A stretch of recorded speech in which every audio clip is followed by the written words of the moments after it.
ప్రియమైన దేవుని బిడ్డలారా, బైబిల్ గ్రంథంలోని దేవుడు నీతి, న్యాయము, పరిశుద్ధత, ప్రేమ సమ్మిళిత వ్యక్తిత్వము, ఏకకాల సమ్మిళితత్వము, సమ్మేళనము, ఇది అర్థం కాదు. దేవుడు అనగానే మనకు జ్ఞాపకం రావాల్సింది ఆయన గుణ లక్షణాలు. ఆయన మనుషులతో ప్రవర్తించినప్పుడు ఆ ప్రవర్తన వెనక 4 లక్షణాలు ఉంటాయి.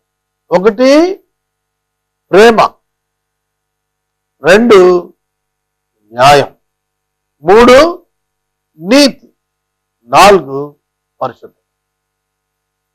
ఈ 4 లక్షణాలే రిలేటివ్ అట్రిబ్యూట్స్ ఆఫ్ గాడ్. వీటి ద్వారానే దేవుడు మనుషులతో ఇంటరాక్ట్ అవుతాడు. ప్రేమ చూపించే దేవుడు న్యాయాన్ని కూడా డిమాండ్ చేస్తాడు. న్యాయాన్ని డిమాండ్ చేసిన దేవుడు ప్రేమ కూడా చూపిస్తాడు ఎట్ ద సేమ్ టైం. అప్పుడు ఆయన నీతిమంతుడిగా ఉంటాడు, ఆయన పరిశుద్ధుడిగానే ఉండి తీరతాడు. ఇది గ్రహించాల్సిందే. ఇది గ్రహించకపోతే దేవుడు అంటే మనకు తెలియదు. దేవుడు అంటే ఒక శక్తి అనుకుంటాం తప్ప ఒక వ్యక్తి అనుకో. దేవుని గురించి మీరు ఏమనుకుంటున్నారు? ఒక వ్యక్తి అనుకుంటున్నారా, ఒక శక్తి అనుకుంటున్నారా? దేవుడు వ్యక్తి. దేవుడు ఒక వ్యక్తి. దేవుడు శక్తి కాదు, దేవుడు వ్యక్తి. వ్యక్తి కనుక ఆయనకు శక్తి ఉన్నది. అది మనం తెలుసుకోవాలి, గ్రహించండి. దేవుడు ఒక వ్యక్తి అయినప్పుడు ఎట్లా ఇంటరాక్ట్ అవుతాడు, ఎట్లా మాట్లాడుతున్నాడు, ఎలాంటి క్యారెక్టర్ అయి ఉంటాడు ఆయన, ఇది మనం నేర్చుకోవాలి. దేవుడు ఇశ్రాయేలీయులను నడిపించటానికి మోషేని పిలిచాడు. వింటున్నారా? మోషే ఆటంకాలు చెప్పాడు.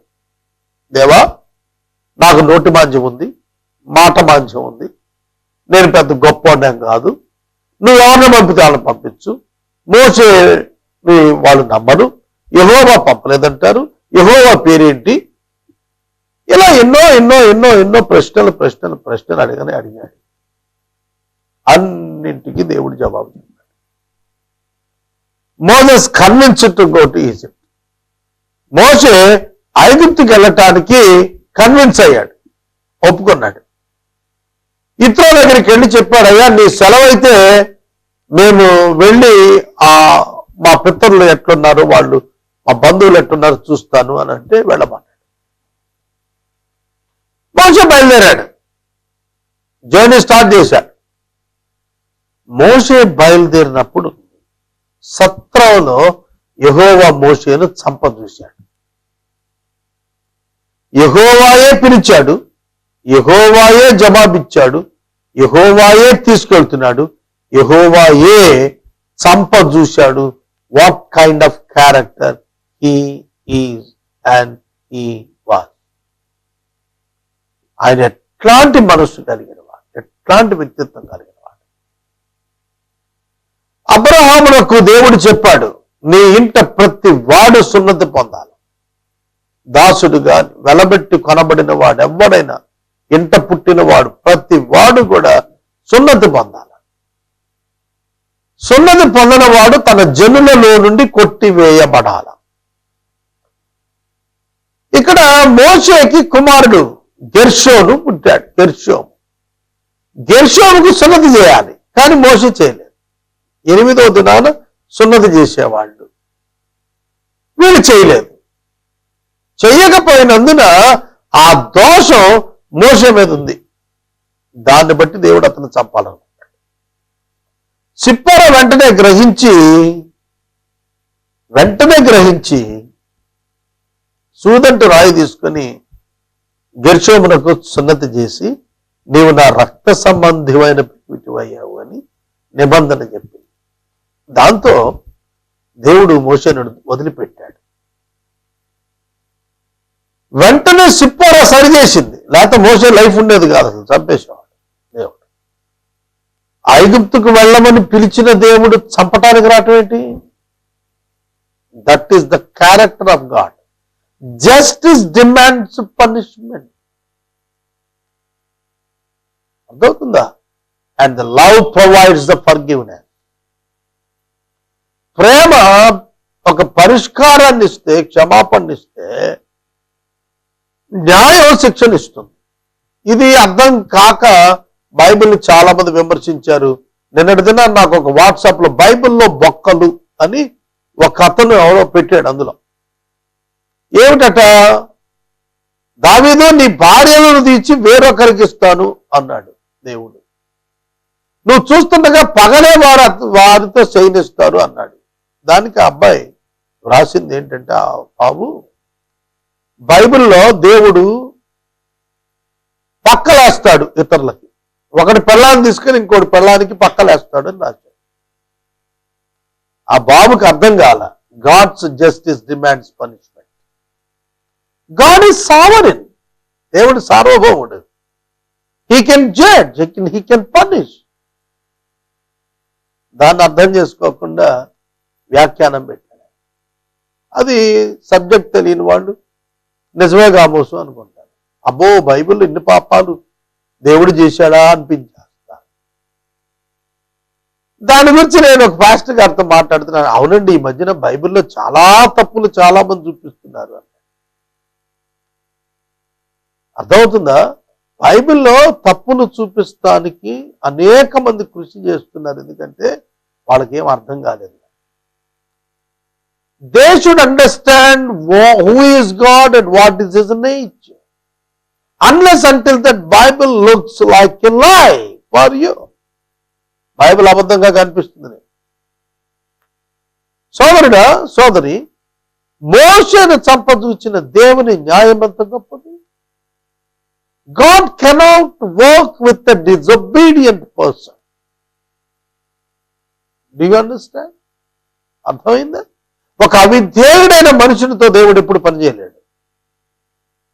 He set right. తాను సరి చేసుకున్నాడు. మోషే బతికిపోయాడు. ఇదే మోషే మళ్ళా ఇంకో తప్పిదం చేస్తున్నాడు. చెబుతాను, జాగ్రత్తగా వినండి. ఇశ్రాయేలు జనాంగం అరణ్య యాత్రలో ఉన్నప్పుడు దాహానికి నీరు కావాలని అడుగుతున్నప్పుడు ప్రభు అన్నాడు, నేను బండ మీద నిలబడతాను, నీ చేతి కర్రతో బండను కొట్టాను. బండ మీద నేను నిలబడతాను, నువ్వు బండను కొట్టాను. బండను కొట్టడం ఏంటి? నేను నిలబడతాను బండను కొట్టు అంటే నన్ను కొట్టు అని అర్థం. అక్కడ అర్థమైందా? బండ మీద నేను నిలబడతాను, ఆ బండను కొట్టమన్నాడు. యేసుక్రీస్తే ఆ బండ. ఆయన కొట్టబడ్డాడు శిలువలో. దాని సాదృశ్యం చెప్పాడు అక్కడ. కాబట్టి మోసే బండను జనులందరూ ఎదుట తన చేతికరతో కొట్టాడు. నీళ్లు వచ్చి తాగారు.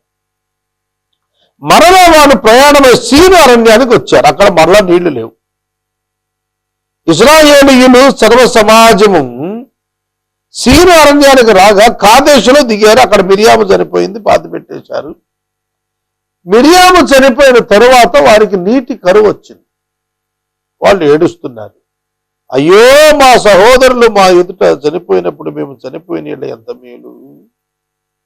వ్యతిరేకంగా పోగైపోయారంట. అహరోను మోషేలకు వ్యతిరేకంగా గుంపులు గుంపులుగా పోగైపోయి వాళ్ళు ఏడుస్తున్నారు. అయ్యా, మేము ఐగుప్తులో నుంచి మమ్మల్ని ఎందుకు రప్పించావు? మేము ఈ అరణ్యంలో చావటానిక, మా పశువులు చావటానిక నీళ్లు లేక? అక్కడ మాకు ఎంత బాగుండేది. వాళ్ళకు దాస్యం బాగుంది, స్వేచ్ఛ బాగాలేదు. ఇవాళ చాలా మందికి స్వేచ్ఛ బాగోటన్నారు, రుచించట్లేదు.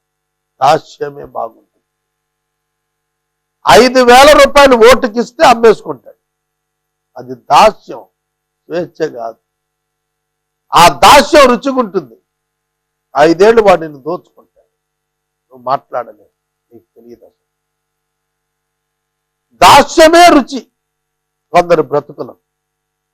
అట్లా ఇక్కడ వీరు కూడా మమ్మల్ని ఎందుకు రప్పించావు? ఇక్కడ గింజలు లేవు, అంజూరాలు లేవు, ద్రాక్షలు లేవు, దానిమ్మలు లేవు, తాగటానికి నీళ్ళే లేవనివి. స్వీట్స్ లేవు, ఫ్రూట్స్ లేవు, మీట్ లేదు, వాటర్ లేదు. అయ్యో మమ్మల్ని ఎందుకు తెచ్చావయ్యా ఈ అరణ్యంలో చంపటానిక? మా పశువులకు నీరు లేదు. దేవుడి దగ్గరికి వెళ్ళి మొరపెట్టారు. మొరపెట్టినప్పుడు దేవుడు అది జవాబు ఇచ్చాడు. ఏమన్నా అంటే, మోషే నీ చేతికర్ర తీసుకో, నీవు నీ సోదరుడు అహరోను వెళ్ళండి, సమాజాన్ని పోగేయండి, వారి కనుల ఎదుట బండతో మాట్లాడము. Previously you have smitten the rock, now you go and speak. Don't smite. కొట్టబాక, బండను కొట్టమని చెప్పట్లా, మాట్లాడు. You just simply talk with the rock. బండతో మాట్లాడు, బండ నీళ్ళు ఇచ్చేస్తుందా. దాని అర్థం ఏంటంటే, ఒక్కసారి యేసుక్రీస్తు ప్రభువు అను బండ శిలువ మీద బ్రదలైన తరువాత మరోసారి బ్రదలు అవ్వక్కర్లా. You just go and ask, you will respond. ఆయన అడిగితే చాలు, ఆయన రెస్పాండ్. అది అక్కడ అర్థం. కాబట్టి ప్రతిసారి అవసరమైనప్పుడల్లా ఇలా ఆయన శిలువ ఎక్కర్లా. ఆ శిలువలో ఆయన ఇచ్చిన రక్షణను ఇమ్మని ప్రార్థన చేస్తుంటారు. తనకు you go and talk with the rock. ఆ బండతో నీవు మాట్లాడవాలి. సరే, వాళ్ళు వెళ్ళారు. వెళ్ళి ఏం చేశారంటే, ఇశ్రాయేలు జనాంగాన్ని పోగు చేశారు. పోగు చేసి అంటూ మొదలెట్టారు, ద్రోహులారా వినండి. And they said to them, hear now, you rebels. తిరుగుబాటుదారులారా వినండి, ద్రోహులారా వినండి. ఇది తిట్టు కదూ. దేవుడు తిట్టలేదే, సేవకుడు తిడుతున్నాడు. కొన్ని సందర్భాల్లో సేవకుడు అడ్డైపోతాడు విశ్వాసికి దేవునికి మధ్య. ఇక్కడ ద్రోహులారా అని పిలుస్తున్నాడు, దేవుడు పిలవలేదు. ద్రోహులారా వినండి, మేము ఈ బండలో నుండి నీళ్లు మీ కొరకు రప్పింపవలెనా. ఈ మాటలో ఎంత పెద్ద పాపం అన్నదో తెలుసునా. మేము నీళ్లు రప్పింపాలా మీ కొరకు? అసలు ఎవరు రప్పిస్తారు నీళ్లు? దేవుడు రప్పిస్తారు. కానీ మోషే అహరోను ఏమంటున్నారు? మేము మీ కొరకు.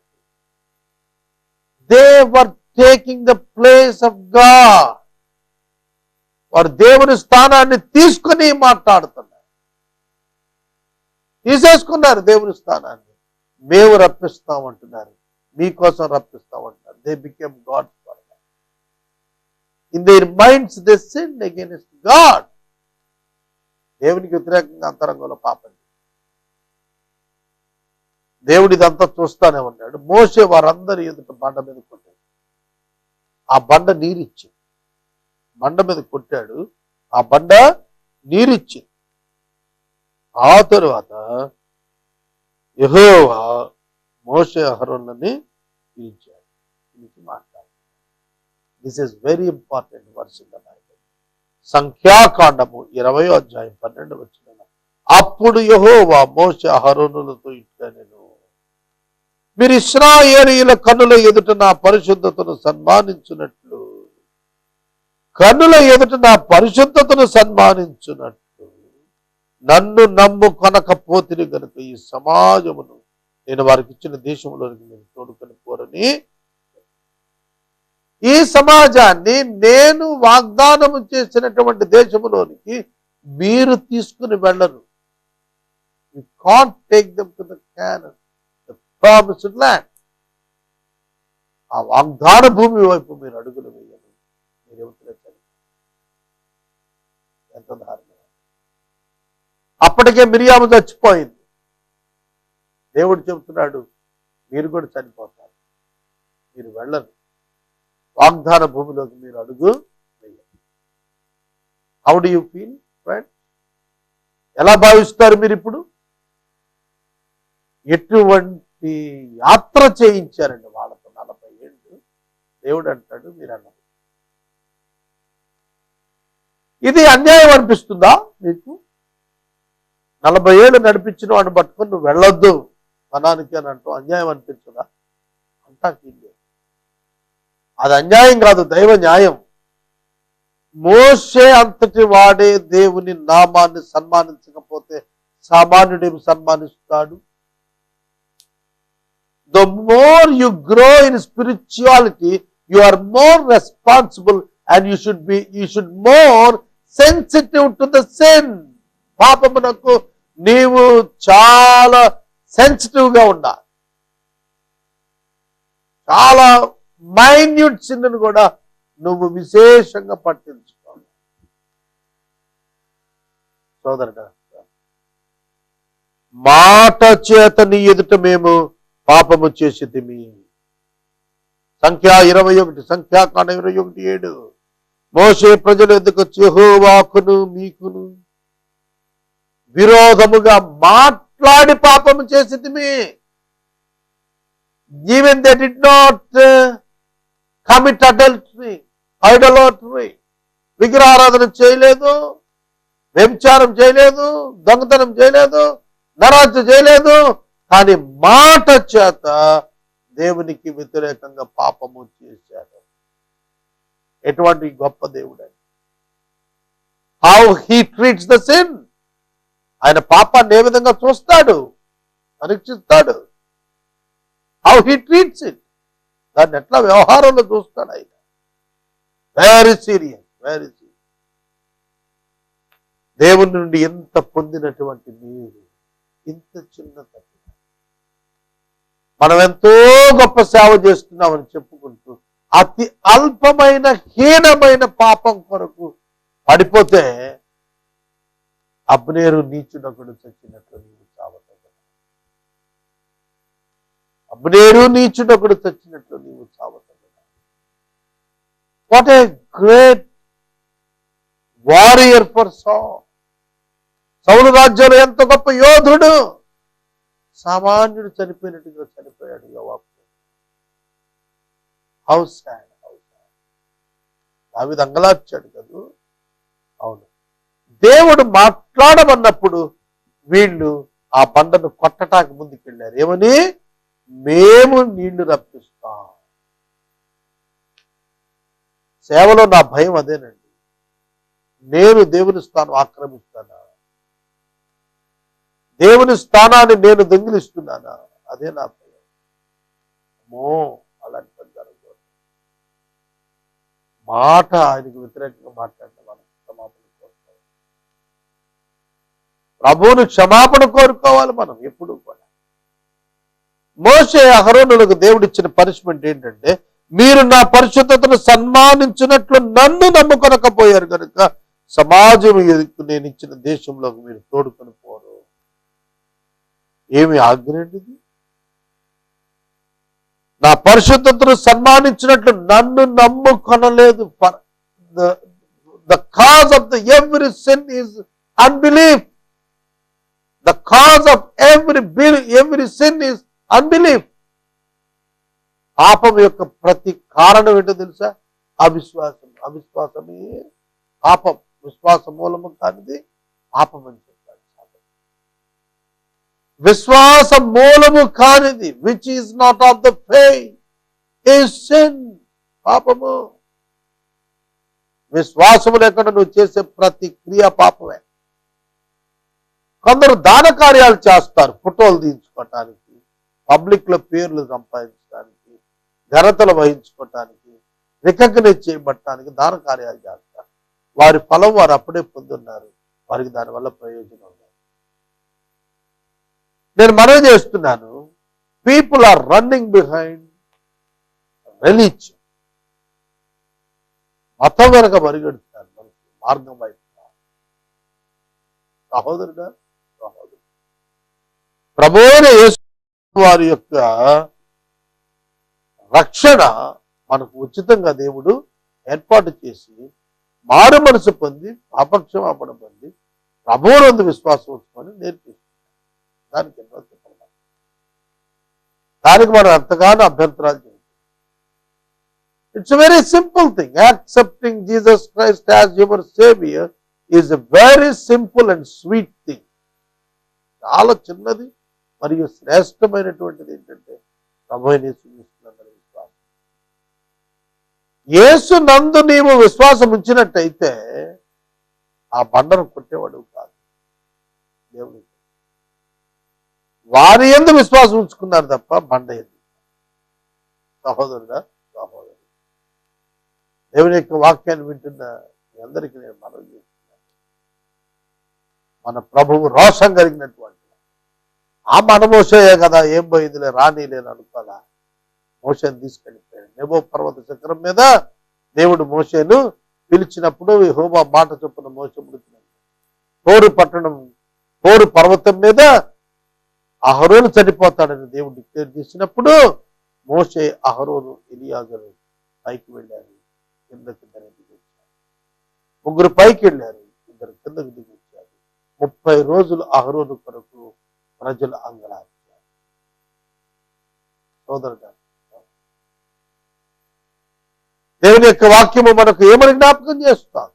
ఆయన పరిశుద్ధుడు, ఆయన అపవిత్రతను ఎన్నడూ సహించేవాడు కాదు, ఆయన అవిధేయతను ఎన్నడూ సహించేవాడు కాదు. దేవుని గురించి తెలుసుకుంటున్నావా? దేవుని గురించి తెలుసుకుంటున్నావా? తెలుసుకునమని ప్రభు పేట నేను మనవి చేస్తున్నాను.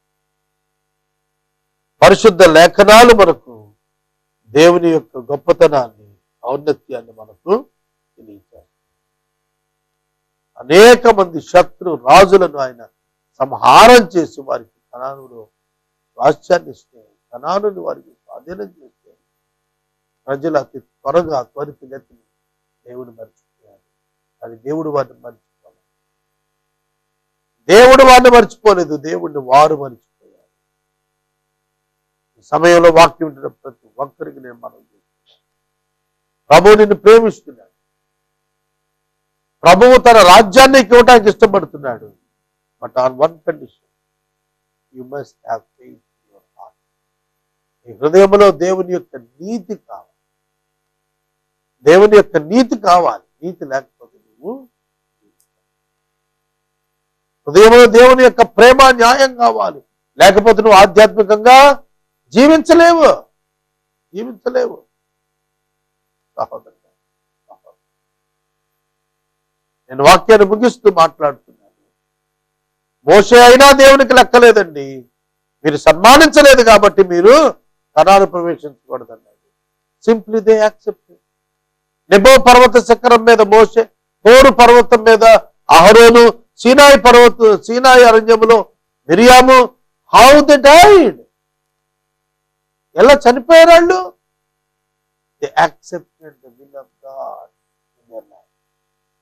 వారి జీవితాల్లో వారు దేవుని కోరారు, వారి జీవితాల్లో వారు దేవునికి లోబడ్డారు. దీన్ని మనం గ్రహించాలి. సోదరుడా, దేవుని గురించి తెలుసుకున్నావా? అన్కాంప్రమైజింగ్